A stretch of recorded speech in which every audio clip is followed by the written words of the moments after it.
on this very, very special evening for us. We are now 3 years in existence, and we're really proud to share this with you tonight. I'm not going to say much. I'm just welcoming you, and I'm going to give, I will ask others to say a few words. So could I please call Mrs. Ayla Gürel, member of the board of directors of CVAR, to talk a bit about the center. Ayla.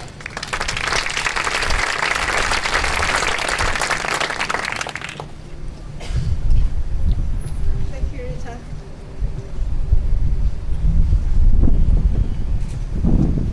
Excellencies, dear guests, ladies and gentlemen, dear friends, good evening.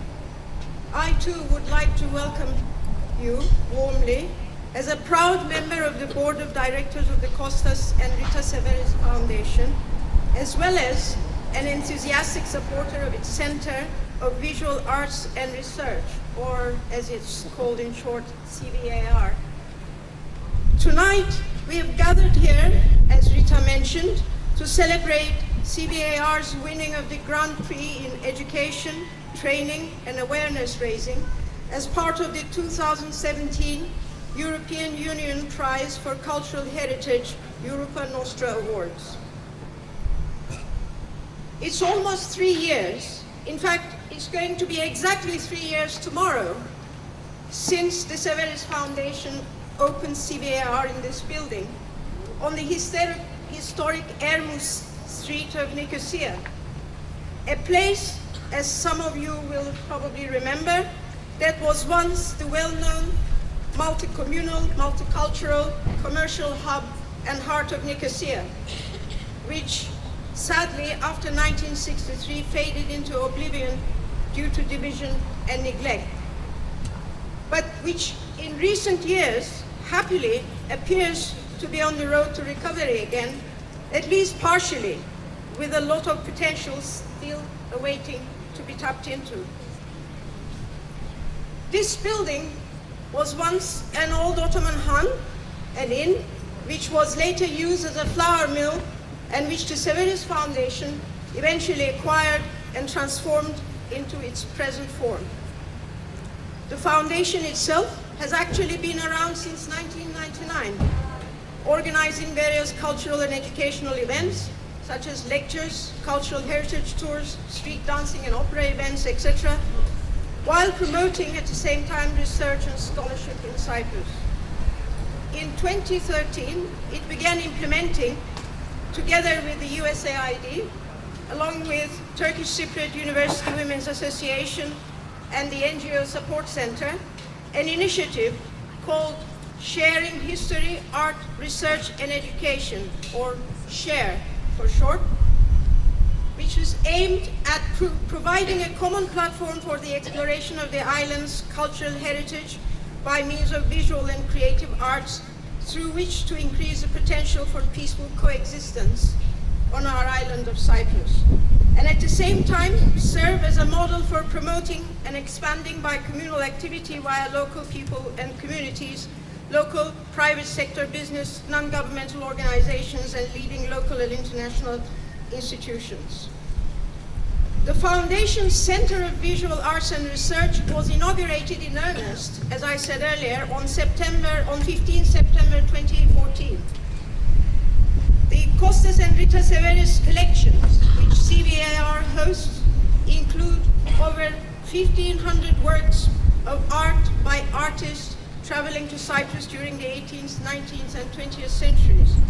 This is, in fact, the largest collection of paintings of Cyprus by foreign artists, revealing a panorama of the island in drawings, watercolors, oils, pastels, etc.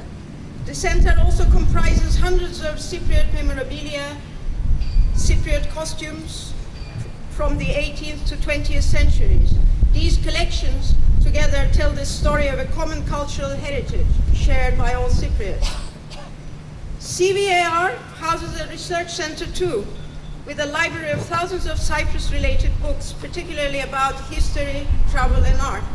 It also features a special collection of 3,000 books from the late President Glafkos Kleridis' private library. All of this is, of course, available to the public. CVAR is a vibrant institution with cultural activities, film, music, lectures, conferences, historical tours, educational programs for schools, etc. It is built on the idea of bringing in contact the multiple communities of this troubled island, especially the Greek Cypriots and the Turkish Cypriots.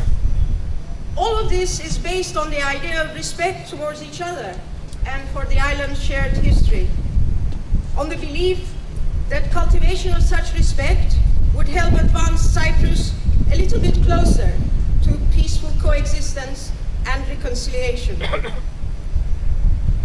As you know, CVAR has been recognized as worthy of the Grand Prix in education, training, awareness raising as part of the European Union Prize for Cultural Heritage. Well, this shows that we must be doing something right, doesn't it? That's all from me. Thanks again for being here.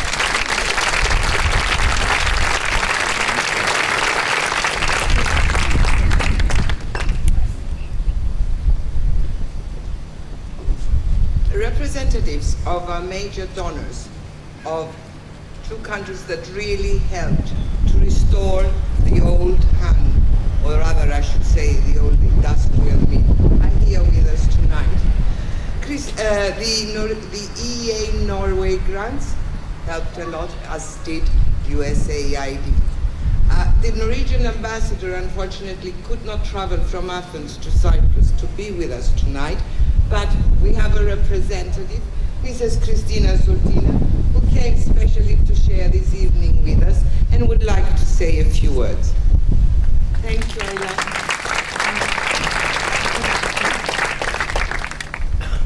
Thank you, Rita.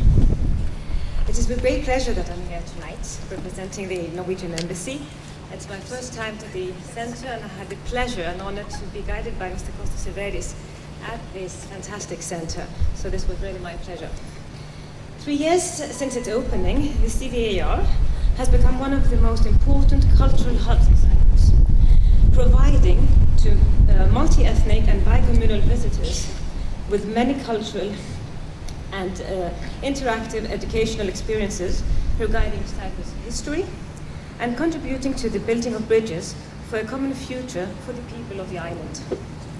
Activities like film, music, events, talks and school programs are built on the idea, as was mentioned just before, that these will build a bridge between the troubled people of the island. Norway is very proud to have contributed to the creation of this museum through the EEA grants, and we are amazed at the speed and with which the Severis family has been able to realize their dreams and goals.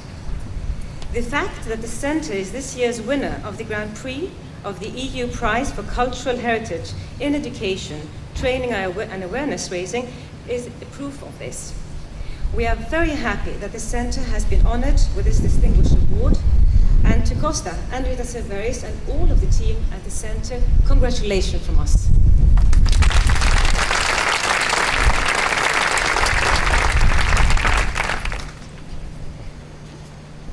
And of course from USAID, I call upon Kathleen Doherty, the US Ambassador, to say a few words. Thank you. Thank you.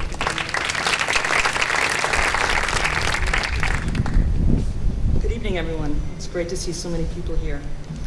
I'm very pleased to offer my congratulations, my personal congratulations, and also the congratulations to my government, to CVAR, for winning this incredible prize. While the United States is a relatively young country, we have great respect for cultural heritage, which we help to protect all around the world. In Cyprus, we've helped to fund the restoration of the walls of Old Nicosia, the Armenian monastery in Nicosia, the Hala Sultan Teki, and the Apostolos Andreas Monastery. For CVAR, we contributed $2 million to help CVAR build its foundation and to help create this magnificent place. CVAR is a museum, a library, a research center, a home. Since its opening in 2014, it has become a place for gathering and for learning. It is a hub of activities that promote mutual understanding and peaceful coexistence through the appreciation of a shared past, and lays the foundation for a peaceful, prosperous, and united future. And for a personal note, I have to say to Rita and Costas, you've become not only you're my teachers and my friends, and you've helped me learn so much about this place, and I am forever grateful for your guidance and your friendship. Thank you very much.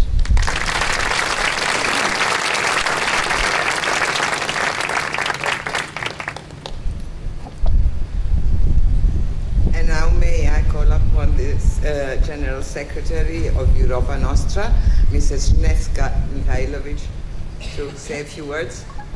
Thank you.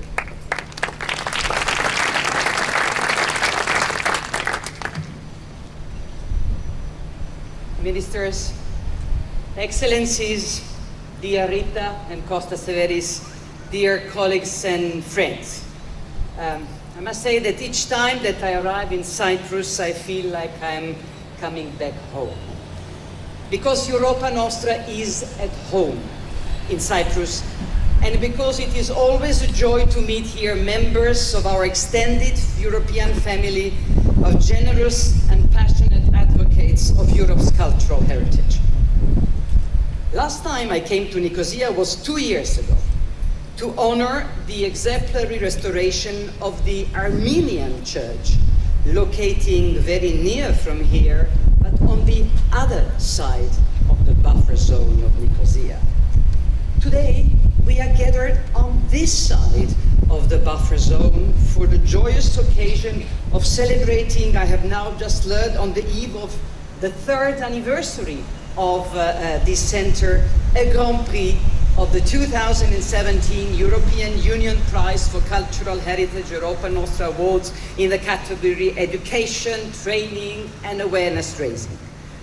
This is a very long name, but basically it means that you have won the highest European award for public outreach in the field of cultural heritage.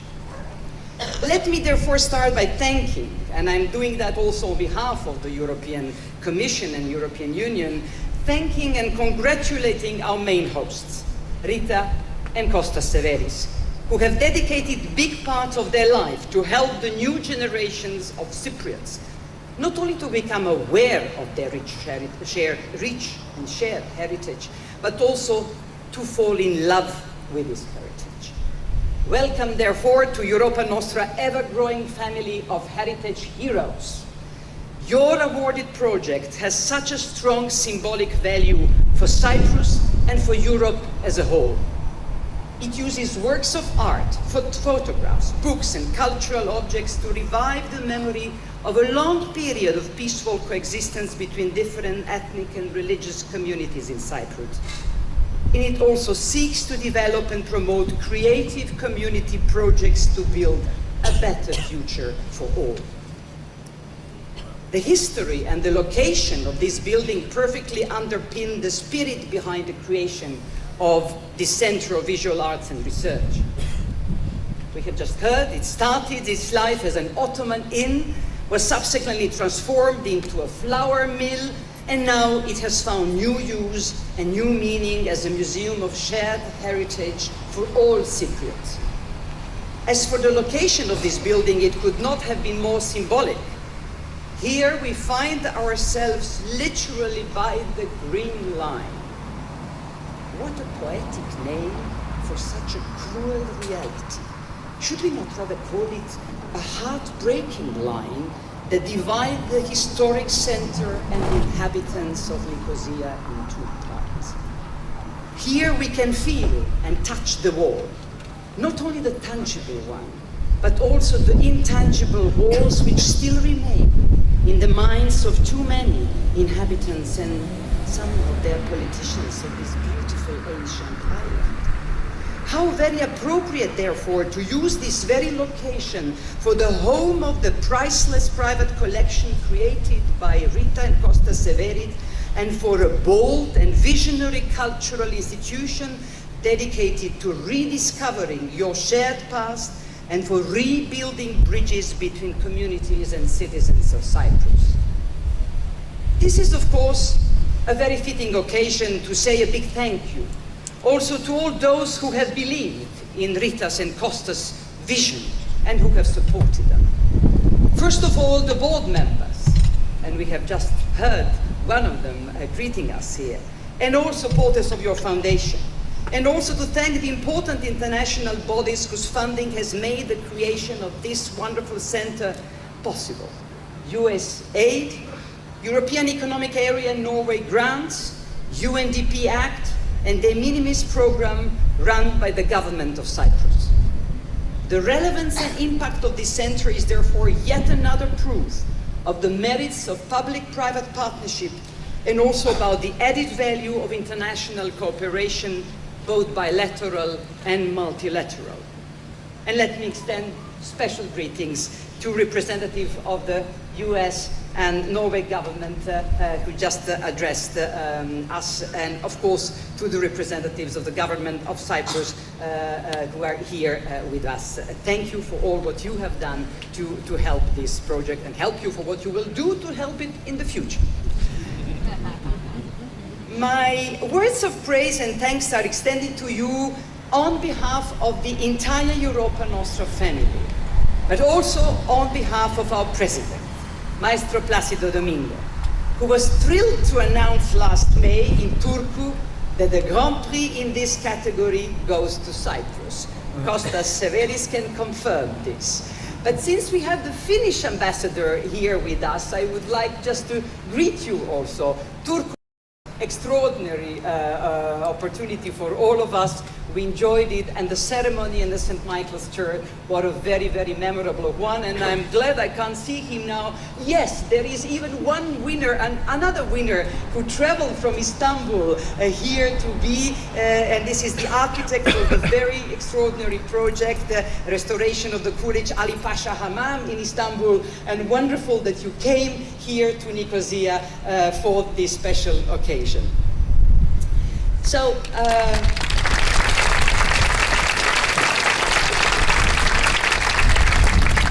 I said Maestro Domingo would have really loved to be today with us here on your island. That is also a little bit his island, because this is the island of Otello, and which perhaps you may know that was one of his legendary, if not the most legendary role. So as Androula Vassiliou knows, he has never visited Famagusta, and we promised together to him that we will bring him here, and perhaps next year for the European Year of Cultural Heritage. I think that is a nice vow that we can make tonight for have a nice gathering.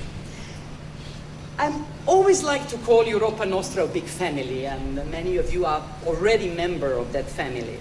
And Cyprus has made a major contribution to this family through the work of many organizations and individuals. But it's, however, right to single out also another Cypriot family and another foundations, the Leventis family and its foundations. Because without their trust and generous support, Europa Nostra would simply not exist and would not have become what it is today, a respected voice of cultural heritage in Europe. And since this is an evening when we celebrate exemplary achievements, please allow me to pay tribute to another member of the Europa Nostra family in Cyprus, our dear Vice President, Androula Vassiliou. Dear Androula, I think it is fair to say that we would not have had a European Year of Cultural Heritage that we will celebrate together next year if you would not have laid the vital groundwork for it during your 5-year mandate as European Commissioner.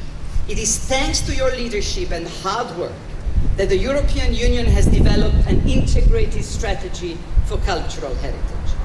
And we are delighted to pursue this outstanding partnership and friendship as we are preparing for the European Year of Cultural Heritage in 2019. Dear friends, last week the European Commission unveiled the slogan chosen for the European Year of Cultural Heritage.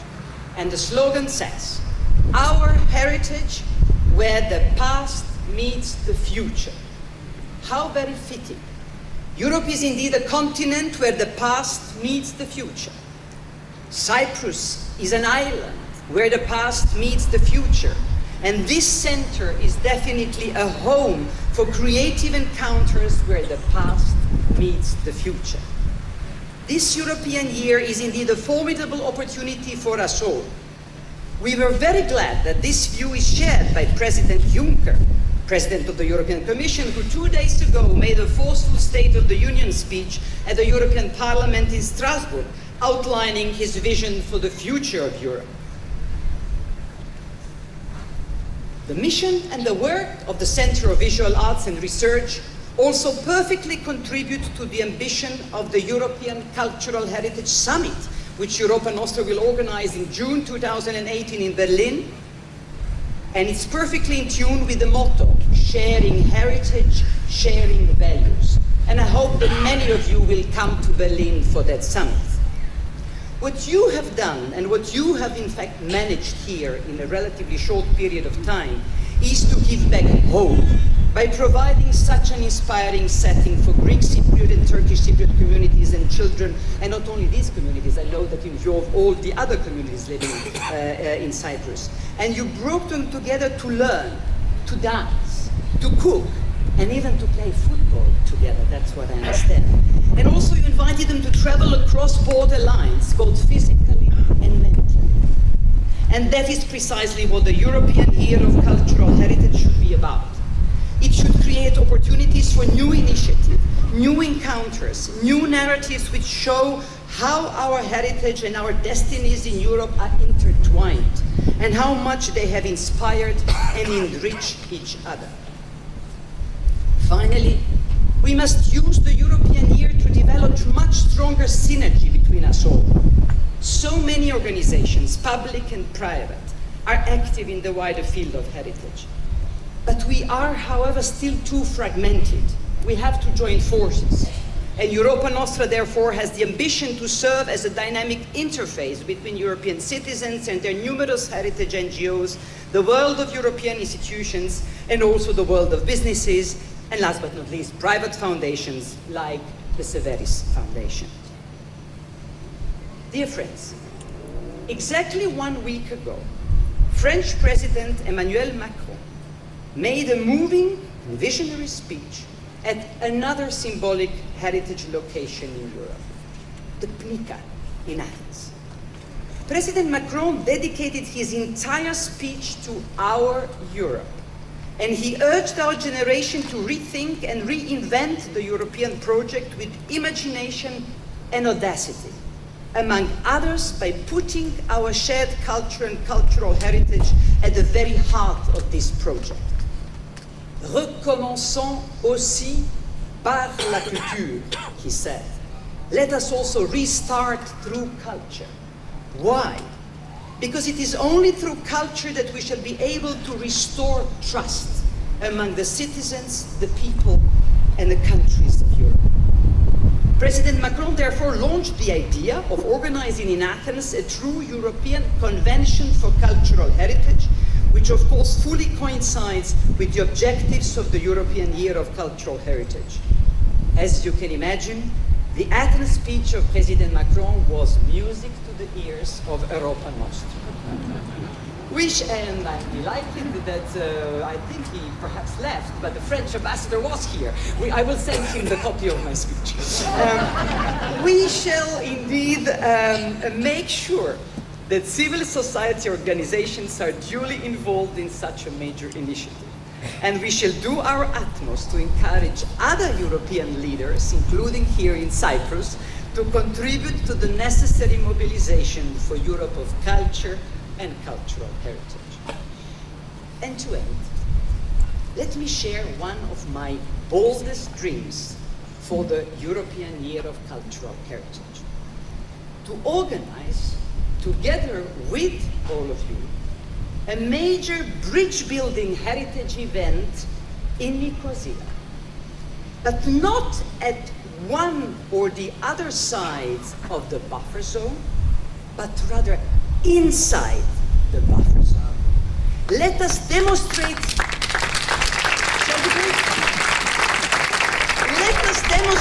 the power of culture to bring people together, and let us send the forceful message to Europe and the world that the buffer zone of Nicosia ought to become again a creative zone of Nicosia, and that this zone is a prime European zone where indeed the past meets the future. Thank you.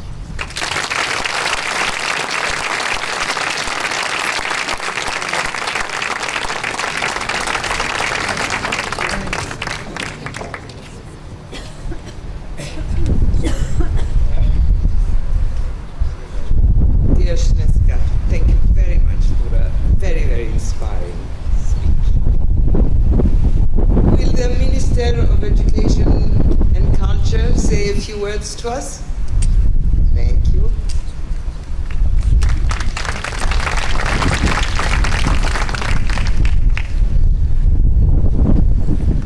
Distinguished guests, ladies and gentlemen, I'm truly glad to be here this evening to participate in the Europa Nostra Local Award ceremony for the EU Prize for Cultural Heritage. As the Director General said, the prize, which is considered to be Europe's highest honor in the cultural heritage field, is awarded to Cyprus's very own Center of Visual Arts and Research. Through its remarkable work and achievements, the Center has received, in addition to the Europa Nostra Prize, the Grand Prix in the category of education, training, and awareness raising. This is indeed an outstanding achievement. I would like to wholeheartedly congratulate Costas and Rita Severis, the people who conceived this project and who were resilient enough to pursue its implementation against all odds. I would also like to congratulate the people of Cyprus who have embraced and supported this initiative. The development of the Center makes all the people of our island very proud. The work of the Center of Visual Arts and Research contributes in a unique manner to the preservation and dissemination of our cultural heritage. It appeals to all communities in Cyprus, highlighting their historical relationships and supporting the prospects of peaceful coexistence.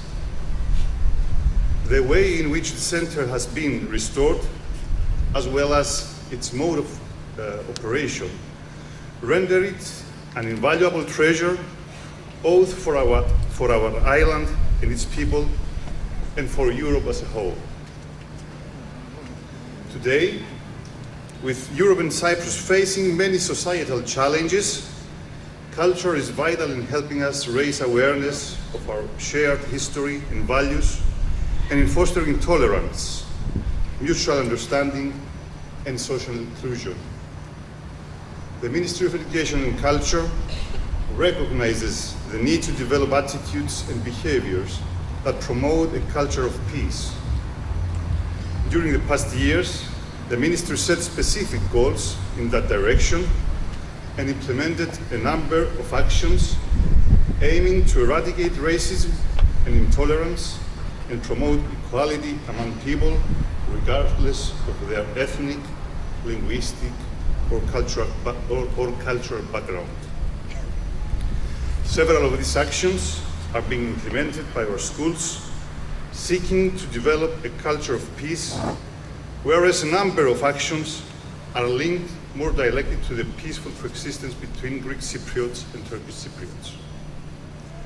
The Center of Visual Arts and Research does excellent work in promoting such values and attitudes.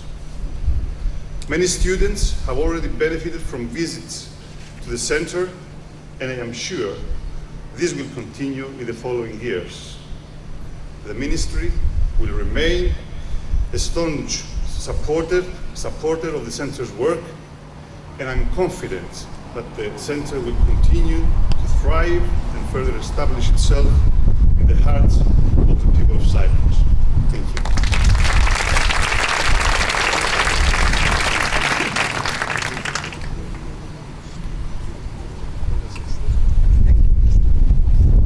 I think it's time for the Vice President of Europa Nostra to come up and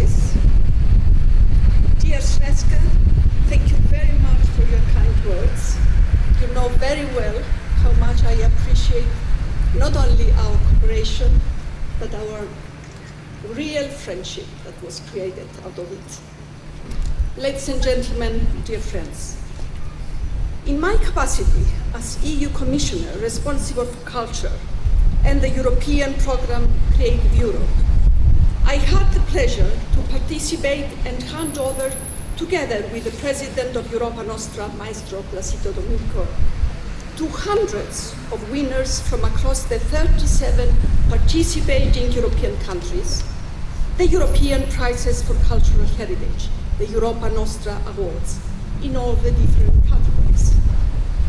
Later, after the end of my mandate, and in my present capacity as Vice President of Europa Nostra, I also participated in different local ceremonies for the award of the prizes.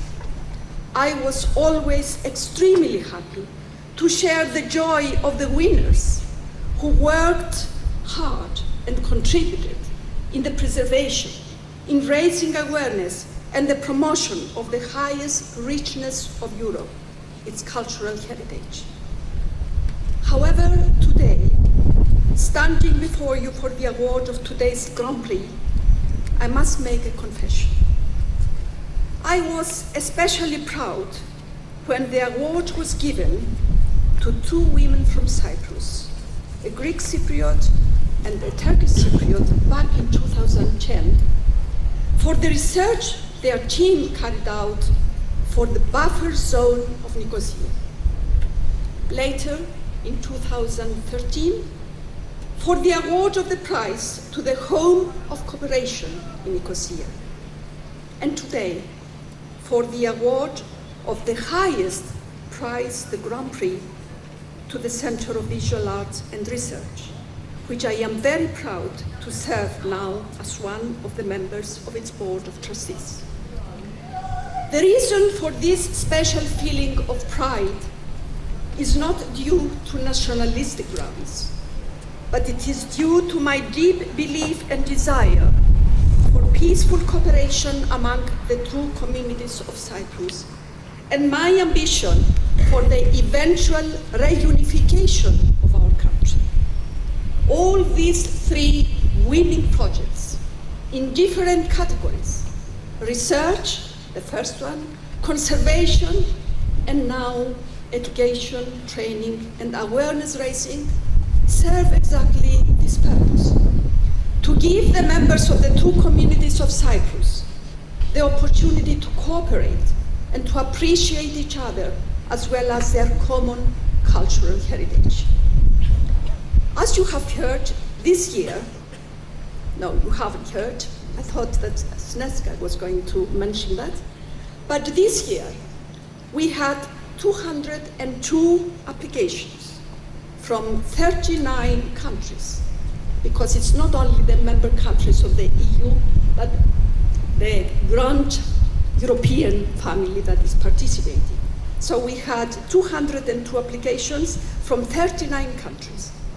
Out of this, we had 29 winners from 18 countries. And out of these 18, 6 winners were chosen for the extremely prestigious Grand Prix, which carries with it a prize of 10,000 euros. It is the first time that a Cypriot applicant wins an award in the category of education, training, and awareness raising for cultural heritage, and the first time that it gets one of the 6 Grand Prix. This is indeed a great honor for Cyprus, but especially for the persons behind the project, Costas and Rita Severis. All of you are, I'm sure, familiar with the center and its work. We all come here to enjoy different cultural events. But let me tell you how the independent jury of experts who decided to award the CVAR one of the Grand Prix justified their decision. And I quote, "This is a huge private investment for the good of the Cypriot people and the people of Europe. It addresses a wide variety of areas and objects which has its basis in robust research, and it has an interesting conservation aspect, as the building which houses the museum is found in a symbolic location and was carefully restored. This, combined with the important action in research facilities it provides, gives added value to this project. And the jury continues. The Center of Visual Arts and Research works enthusiastically to promote a better understanding of Cyprus's shared heritage, which has had tangible results in this bicommunal city, and the transparent organizational structure ensures just representation of all community members, which encourages a reconciliatory atmosphere. Ladies and gentlemen, it gives me great pleasure, in my capacity as Vice President of Europa Nostra, to hand over the Grand Prix to the founders of this important project, Costas and Rita Severis. I express to them my personal admiration, as well as the respect of the whole Europa Nostra family for their many years of hard work in order to make their dream come true. Not only did they succeed in its becoming true, but it has succeeded in receiving the admiration and the acknowledgement of the whole European cultural heritage community. Dear friends, last night I watched an interview on BBC's Hard Talk with Sir Peter Hall, the famous theatre director who passed away a few days ago. Sir Peter Hall said, "They all talk about the importance of education in our lives. Education, education, education. But I would say culture, culture, culture. And we are all very proud that CVAR offers education through culture." Well done, Costas and Rita.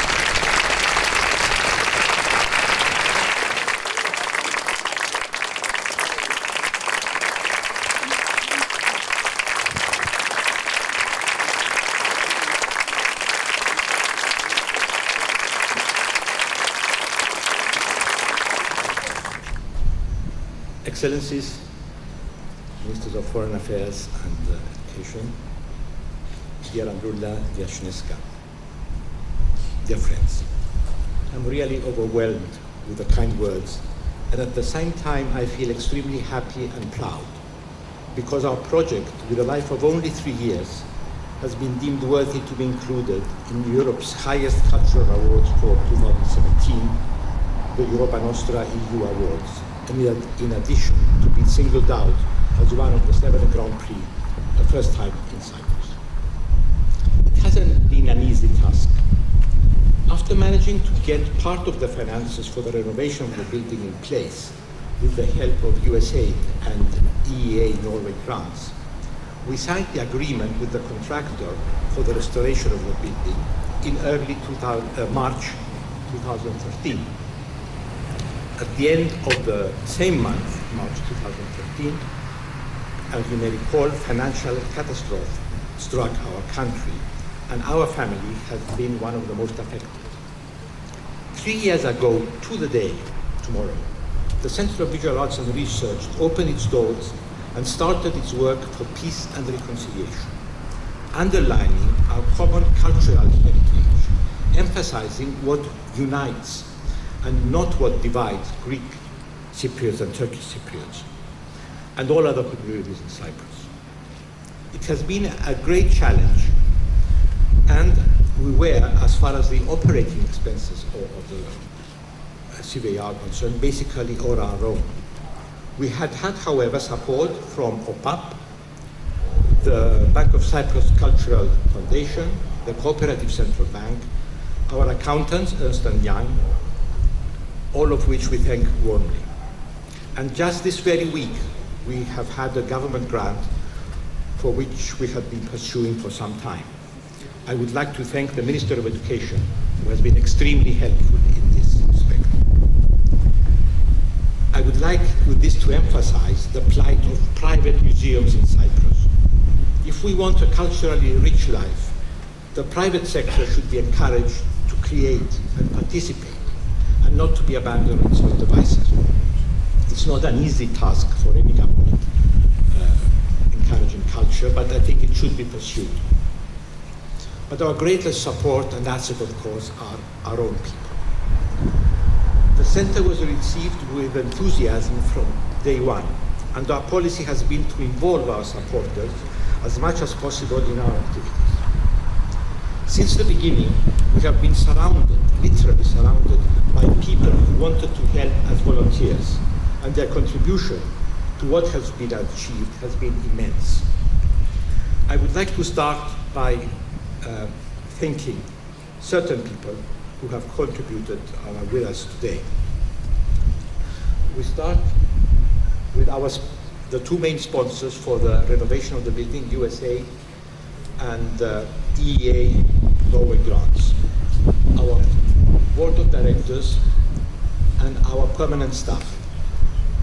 Mario Rayas, our accounting manager, Theodora Colibera, our education officer, Theodora Petru, research center administrator, Natasha Nicolaou, communications officer, Kadir Kaba, our volunteer photographer, who is one of the most prominent Turkish Cypriot photographers, and he has been extremely supportive. Marina Barissinu, volunteer social media management, who manages our Facebook and Twitter on the other side of the Atlantic. It shows how technology works. Stéphanie Rivet, a French enthusiast volunteer, is our volunteers now. Ioannis Michailidis, Renos Anastasi, Marion Cambi, who used to come from Paphos once a week to work at the research center, and Shirley Turner Herman.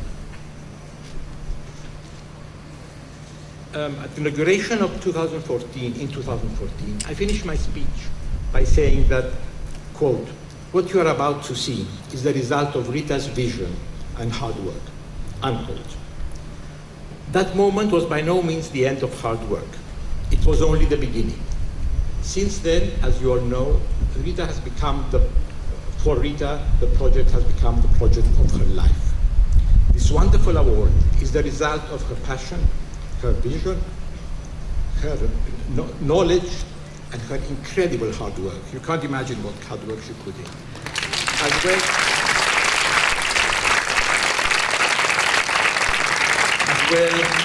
as her firmly held belief, nothing will change her, that peace and reconciliation are the only way forward for our tormented country. Thank you, Europa Nostra. Thank you all for being here.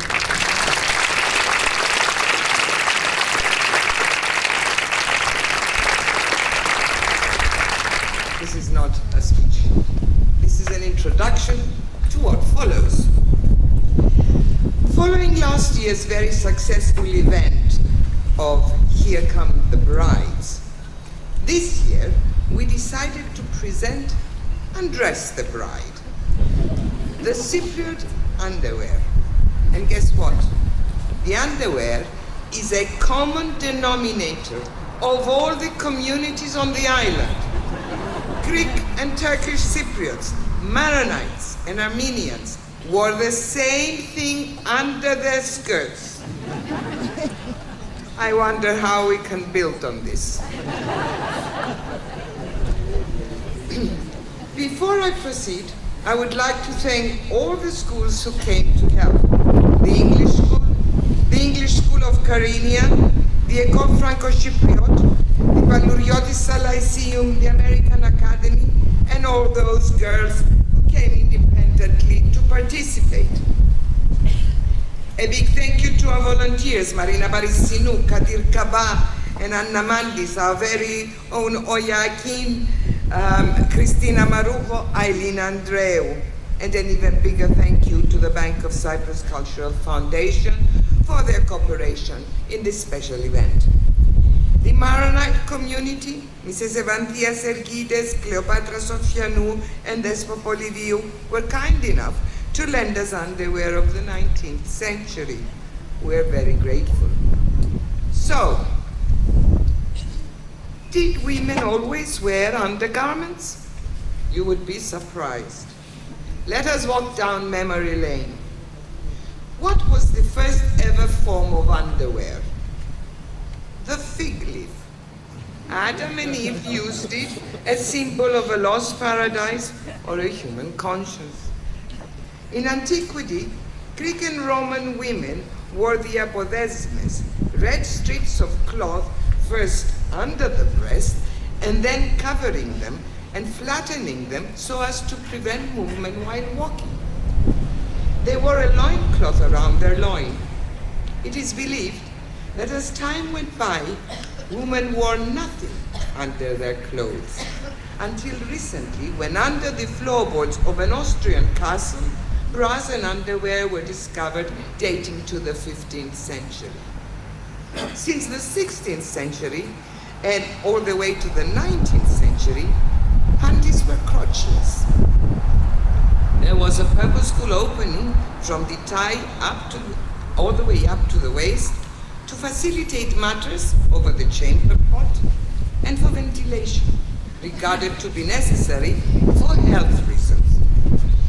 In 1674, the first guild for lingerie was established in France. The underwear was decorated with frills, lace, and ribbons. In the 18th century, women adopted panniers, which were made out of netting and whale bones to spread out their dress left and right. This gave the effect of a wicker basket on either side of a donkey. Quite often, underwear or inner petticoats had pockets accessible through a slit in the overskirt where women kept their keys, hankies, and money, since they did not carry handbags.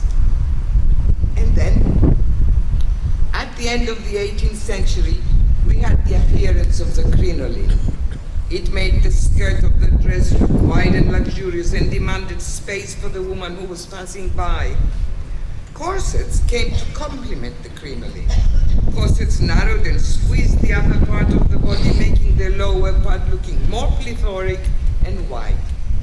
The use of bustles, a small support pillow at the back of the woman's dress, helped. This is what men liked at the time, and underwear always dictated the shape of the female body in trying to satisfy male tastes. The 19th century saw the rise of the forerunner of the underwear of today. The chemise or smock worn under the dress were replaced by knickers and drawers, or panties, as these were known. First, the knickers reached the ankle. By the 1920s, they went up to the knee, and even further up. And by the end of the 1930s, panties, that is really short drawers, appeared. By the 1940s, only panties were worn, and the legs were covered with stockings. Bras, as we know them today, made their appearance in the 20th century. They were invented by a young corset maker, French, called Herminie Gatol, and first presented at the Great Exposition in Paris in 1900. By 1913, these had laces at the back, and then hooks, and then elastic bands. Rayon stockings and silk were an expensive item in the 1910s, so nylon ones appeared by the 1930s. In 1959, some of us remember this, we started using pantyhose. We also remember in the 60s, the feminists who threw their bras in trash cans in the streets, protesting and demanding equal rights with men.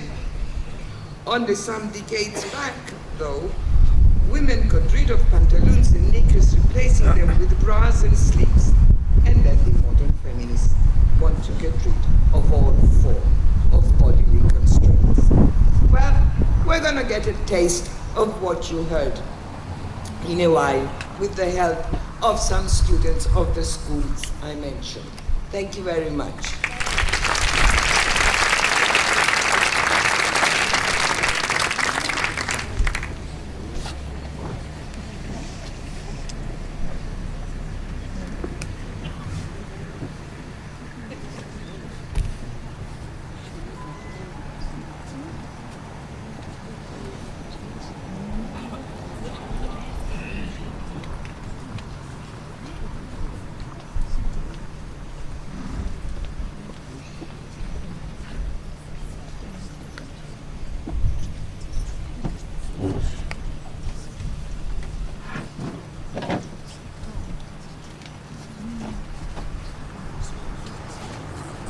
In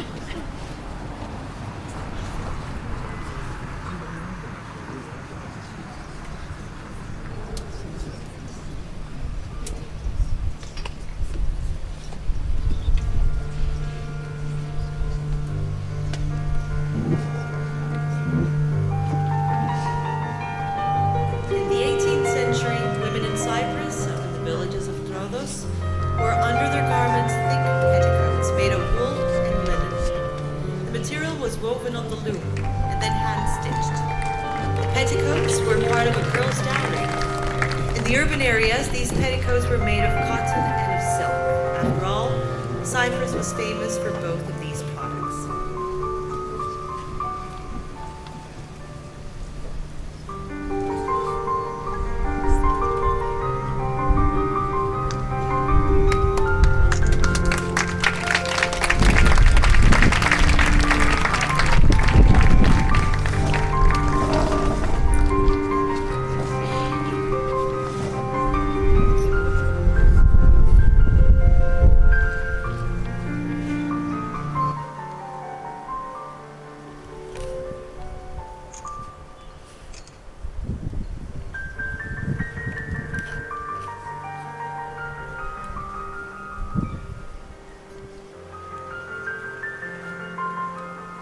In the 19th century, long pantaloons were introduced. To begin with, these were crotchless, and then with buttons in front or bands to hold them up. And when it came to the aristocracy, mainly Larnaca, the wild consuls were purposely made structures over the pantaloons and under their skirts in order to look more impressive and take up more space. In the 18th century in Cyprus, After all, they had to up be in the noticed. villages of Troy, This was the French fashion appearing in Cyprus a century later.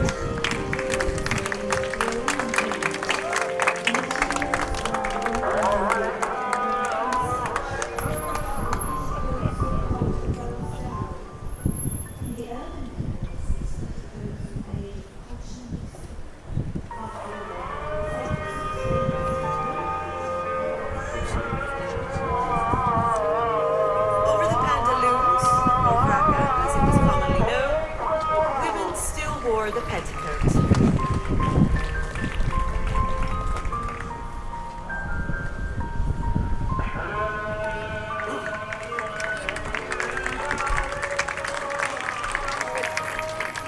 The petticoats of the 19th century become more appealing and more delicate.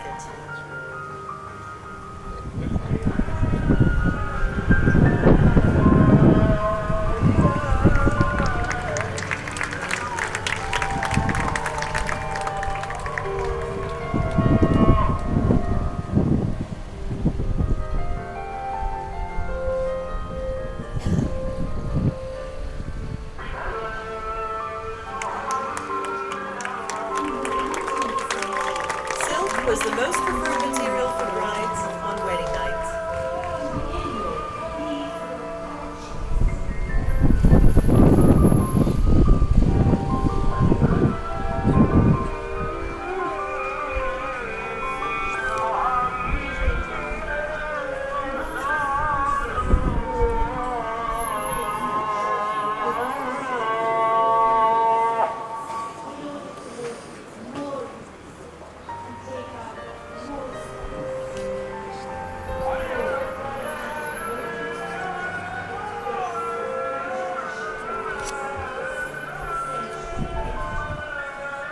Silk was the most preferred material for brides on wedding nights, woven with a special Cypriot tradition.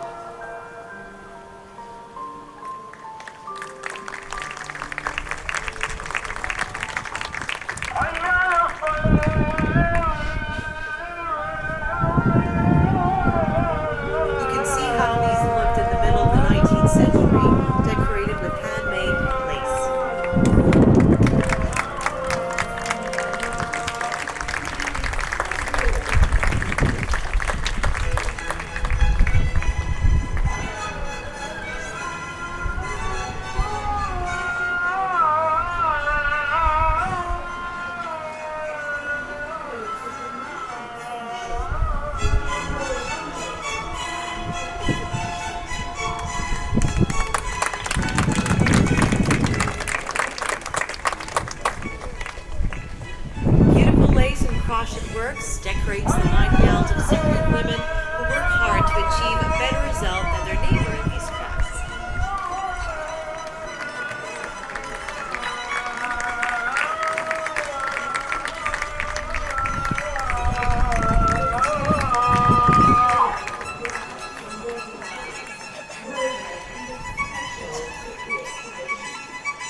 pantaloons go shorter and become bloomers.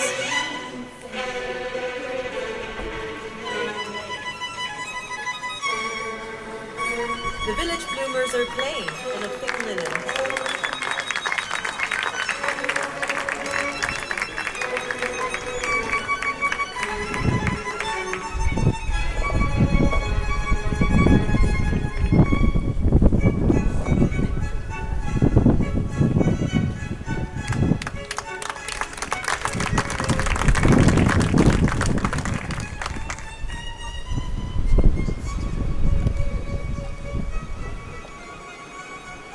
While in the towns, cotton ones are decorated with lace and crochet work and are accompanied with short blouses to cover the bosom.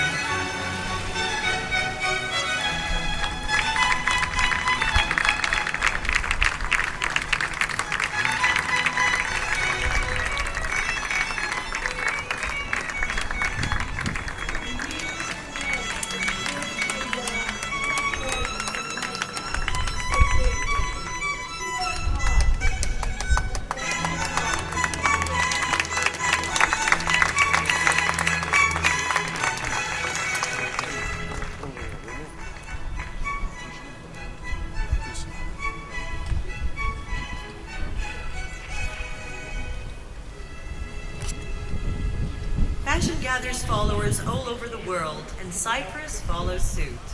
In the 1900s, women tried to look as slim as possible, under the bosom and around the waist, quite large and plethoric around the hips. They wear little bustles to make their skirts look larger at the back and accentuate their bottoms.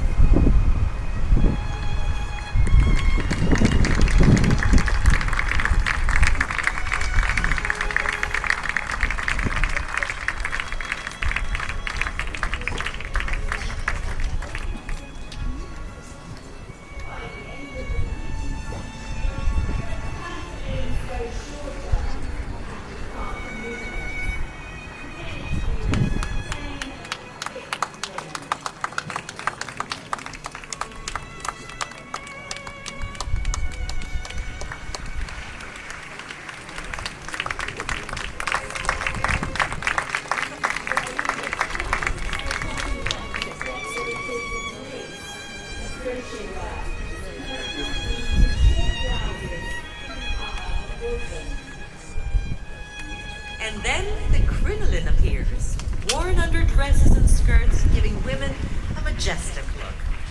Very difficult to sit when wearing one of these.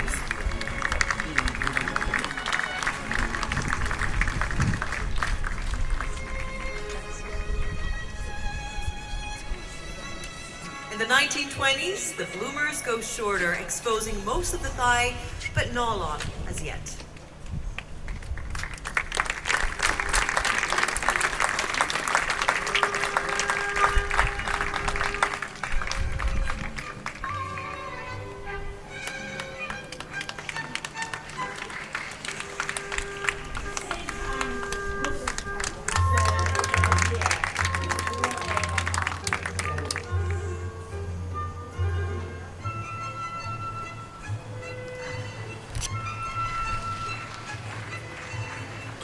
Drawers are still worn under petticoats in the 1930s.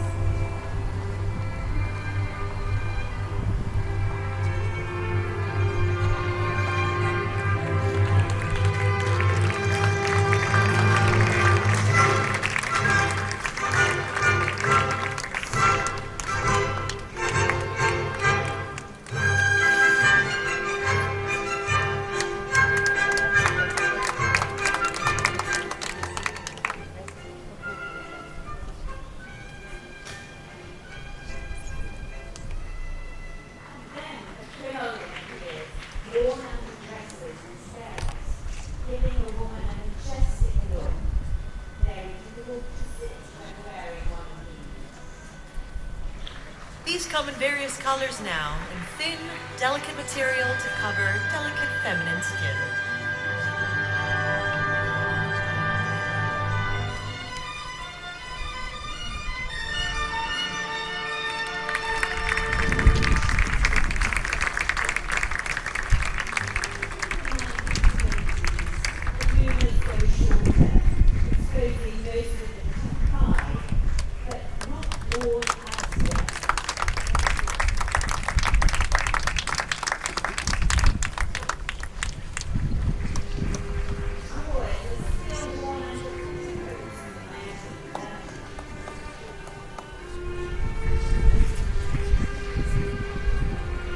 and drawers go higher by the 1940s.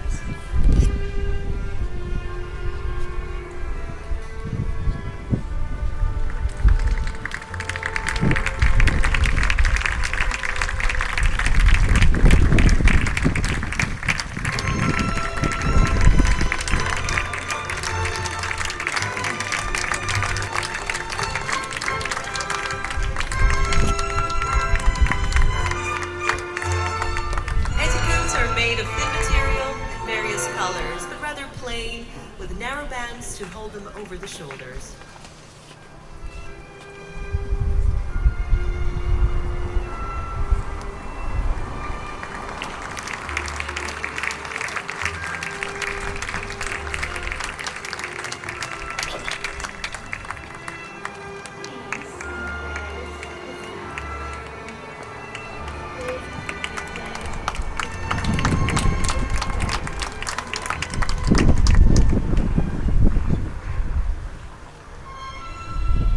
A beautiful pure silk kimono testifies that the Art Deco fashion was also followed in Cyprus. This was handmade, hand embroidered, and hand stitched by Mrs. Mavrandoni.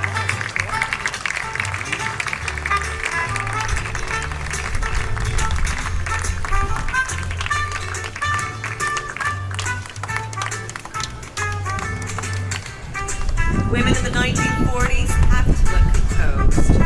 The invention of the corset does the trick. Legs are now covered by thin stockings hooked to the corset, making the legs look more elegant, now exposed by shorter skirts.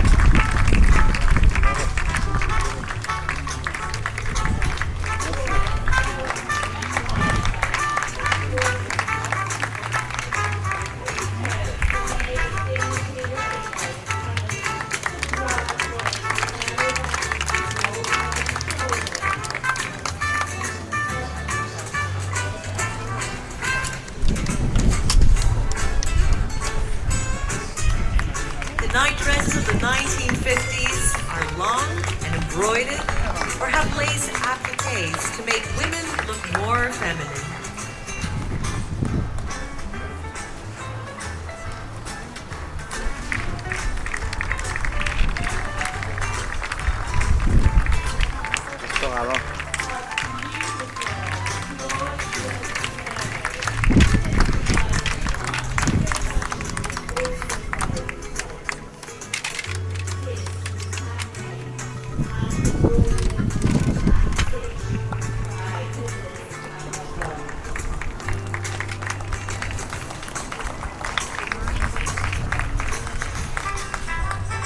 Let us have a look at a few more night dresses of the 1950s of the countryside.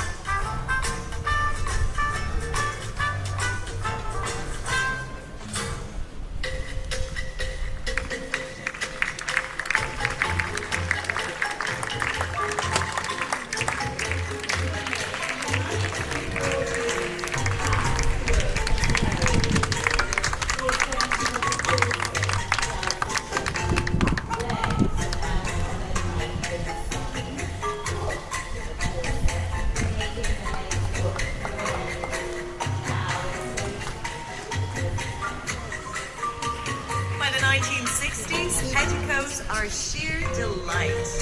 Thin, light, soft, and beautifully decorated.